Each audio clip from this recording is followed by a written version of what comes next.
बाबा साहेब अंबेडकर जी की इस पुण्यतिथि के शुभ अवसर पर Bharatiya Janata party state office में एससी मोर्चा के तत्वाधान में यहाँ कार्यक्रम रखा गया। इस कार्यक्रम में एससी मोर्चा के अध्यक्ष बादशाह जी, सांबा मूर्ति जी, मनोहर रेड्डी जी और भारतीय जनता पार्टी के एससी मोर्चा के सभी कार्यकर्तागण उपस्थित रहे हैं। आज पूरे भारत में बाबा साहेब अंबेडकर जी की इस पुण्यतिथि के अवसर पर सब लोग उनको श्रद्धांजलि अर्पित कर रहे हैं और अपने आप को गौरवान्वित समझ रहे हैं कि आज हम गर्व से जी रहे हैं तो हम बाबा साहेब अंबेडकर जी की ही वजह से। आज हमें न्याय अगर मिल रहा है तो वो बाबा साहेब अंबेडकर जी की ही वजह से। एससी, एसटी, ओबीसी, बीसी सभी वर्गों के साथ न्याय अगर हो रहा है तो वो बाबा साहेब अंबेडकर जी की ही वजह से है।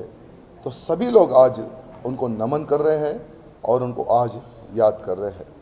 मैं बाबा साहेब अंबेडकर जी को प्रणाम करता हूं, धन्यवाद प्रकट करता हूं और मेरी श्रद्धांजलि उनको अर्पित करता हूं। साथ ही साथ आज हम लोग देख रहे हैं तेलंगाना में रावण राज का अंत हुआ।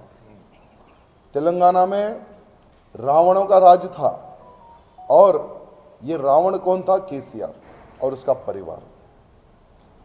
जिस प्रकार से केसीआर ने तेलंगाना की जनता को धोखा दिया था, सबसे पहले हमारे एससी समाज को ये केसीआर ने धोखा दिया था।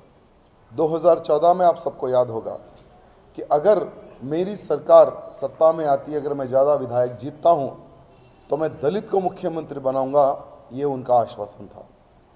3 एकड़ लैंड दलित समाज को देने का उनका वादा था और दलित बंधु लगाकर सिर्फ 100 परिवारों को देकर बाकी के 1100 परिवार वालों को धोखा देने वाला ये केसीआर। कभी भी केसीआर ने बाबा साहेब अंबेडकर जी की पुण्यतिथि पर श्रद्धांजलि अर्पित नहीं की, कभी कोई कार्यक्रम नहीं किया। विधानसभा में खड़े होकर यही केसीआर ने कहा था कि हम बाबा साहेब अंबेडकर जी की भव्य प्रतिमा टैंक बंड पे बिठाएंगे।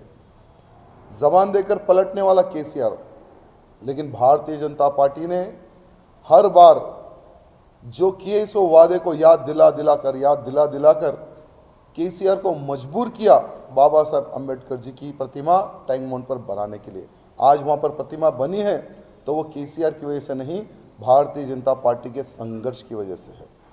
और आज पूरे तेलंगाना की जनता ये देख रही है कि जो एससी समाज को धोखा देता है वो घर में बैठता है। आज केसीआर ने जिस प्रकार से तेलंगाना की जनता को धोखा दिया, आज फार्म हाउस में चुप कर बैठा है। और केसीआर ने हार के बाद में कोई प्रेस मीट नहीं लगाई और ना ही केसीआर को मिले से वोटों के लिए वोटर्स को धन्यवाद कहा।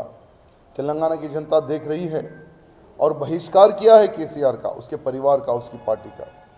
आज रेवंत रेड्डी जी शायद आज कल में मुख्यमंत्री डिक्लेयर होंगे, 7 तारीख को शपथ है, ऐसा मैंने सुना है। रेवंत रेड्डी से निवेदन है कि आपका एक हामी था, आपका एक वादा था कि केसीआर की स्कीमों को हम और इम्प्लीमेंट करेंगे और उसको स्ट्रांग करेंगे। तो रेवंत रेड्डी जी, हमारी पार्टी ने, हमारी भारतीय जनता पार्टी के कार्यकर्ताओं ने केसीआर को नहीं छोड़ा, हम तुम्हें भी नहीं छोड़ेंगे। दलित समाज को अगर कोई भी धोखा देगा तो हम उसको नहीं छोड़ेंगे। ये बात हमारे रेवंत रेड्डी जी ध्यान रखना।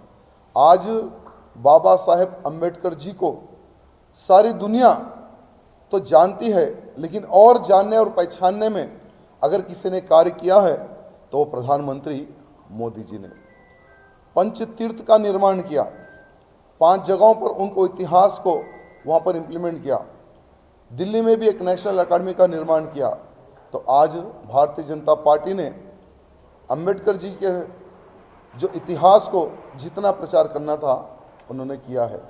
और एक तरफ कांग्रेस, जिन्होंने कभी भी बाबा साहेब अंबेडकर जी को मान सम्मान नहीं दिया, ये जनता जानती है, समझती है। बहुत दिन कांग्रेस का राज तेलंगाना में नहीं रहेगा। बहुत से बहुत 6 महीने, बहुत से बहुत 1 साल। उसके बाद में जिस प्रकार से कर्नाटक में कांग्रेस का असली चेहरा कर्नाटक की जनता ने जाना है, उसी प्रकार से तेलंगाना की भी जनता जान लेगी कि ये जो इनका मैनिफेस्टो था, जो 6 इनके वादे थे, ये झूठे हैं और इनके वादों में हम लोग ट्रैप हो गए। तो आने वाले समय में तेलंगाना राज्य में भारतीय जनता पार्टी की सरकार बनेगी, डबल इंजन की सरकार बनेगी। और आज बाबा साहेब अम्बेडकर जी की इस पुण्यतिथि पर जितने भी हमारे भाई बंधु भारतीय जनता पार्टी के अधिकारगण पधारे हैं, उनको हृदय से धन्यवाद प्रकट करता हूँ। जय भीम। మరిన్ని వీడియోస్ కోసం ఛానల్ ని సబ్స్క్రైబ్ చేయండి, లేటెస్ట్ అప్డేట్స్ కోసం వాట్సాప్ ఛానల్ ని ఫాలో చేయండి అండ్ లింక్ డిస్క్రిప్షన్ లో ఉంది.